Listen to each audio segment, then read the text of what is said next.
Overwhelm happens when life feels larger than your ability to respond. There are too many decisions, too many needs, too many unfinished tasks, and not enough energy to handle them all. Even when you stop working, your mind keeps reviewing everything that might go wrong. Philippians 4 verse 6 says, "Be careful for nothing, but in everything by prayer and supplication with thanksgiving let your requests be made known unto God."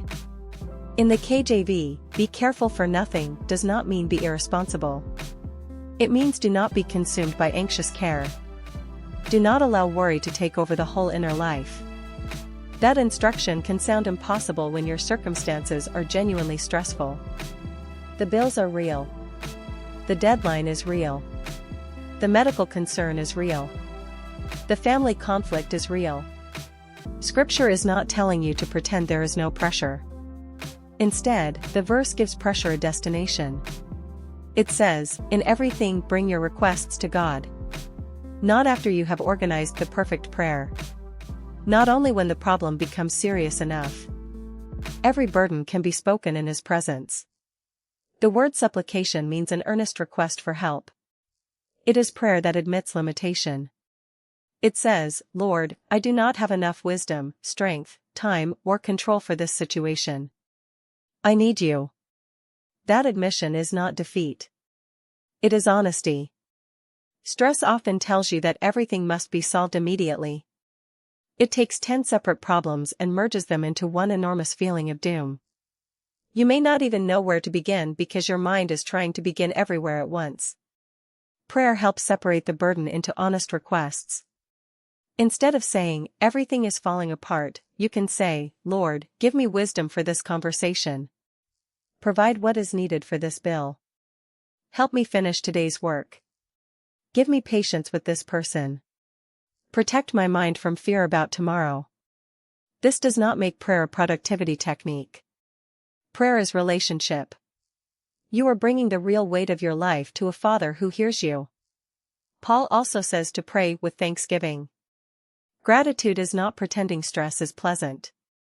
It is remembering that the current problem is not the only truth in your life. God has helped before. There are mercies still present. There are prayers already answered, people still loving you, and daily provisions you might overlook when pressure narrows your vision.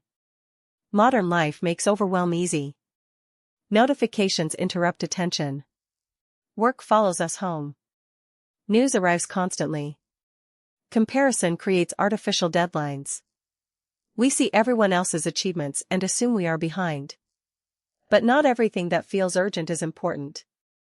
Not everything important must be completed today. Wisdom sometimes looks like deciding what can wait. Bringing the weight back to God may involve practical action.